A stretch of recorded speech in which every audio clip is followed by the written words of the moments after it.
সামান্য একটু খাবার নিতে চিৎকার করে কাঁদছে শিশুটি। প্রচণ্ড ভিড় উপেক্ষা করে খাবার নেয়ার এ লড়াই গাজার নিয়মিত দৃশ্য। আন্তর্জাতিক আইনকে বৃদ্ধাঙ্গুলি দেখিয়ে প্রতিনিয়তই নিরীহ ফিলিস্তিনিদের হত্যা করছে ইসরায়েল। এমনকি বিশ্ব সম্প্রদায়ের পাঠানো ত্রাণবহরেও হামলা চালাচ্ছে দখলদাররা।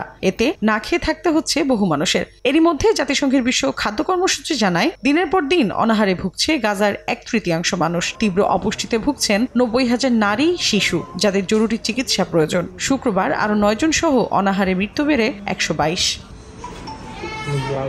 গাজায় প্রায় শেষ হওয়ার পথে শিশুদের জীবন রক্ষাকারী থেরাপিউটিক ফুড। ইউনিসেফ জানিয়েছে, বর্তমানে তাদের কাছে মাত্র 3000 শিশুকে দেওয়ার মতো খাবার রয়েছে। আগস্টের মাঝামাঝি এই সরবরাহ শেষ হয়ে যাওয়ার আশঙ্কা সংস্থাটির। গাজায় রসদ প্রবেশ করতে দেয়া হচ্ছে দাবি করে অপুষ্টির জন্য হামাসের উপর দায় চাপাচ্ছে ইসরায়েল। শুক্রবার এক ইসরায়েলি কর্মকর্তা বলেন, আকাশপথে উপত্যকায় ত্রাণ ফেলার অনুমোদন দেয়া যেতে পারে, যদিও বিভিন্ন সাহায্য সংস্থা আগেই জানিয়েছিল এই ধরনের ব্যবস্থা একেবারেই অকার্যকর। স্থানীয় সংবাদ মাধ্যম জানায়, আকাশপথে সহযোগিতা দিতে পারে সংযুক্ত আরব আমিরাত ও জর্ডান।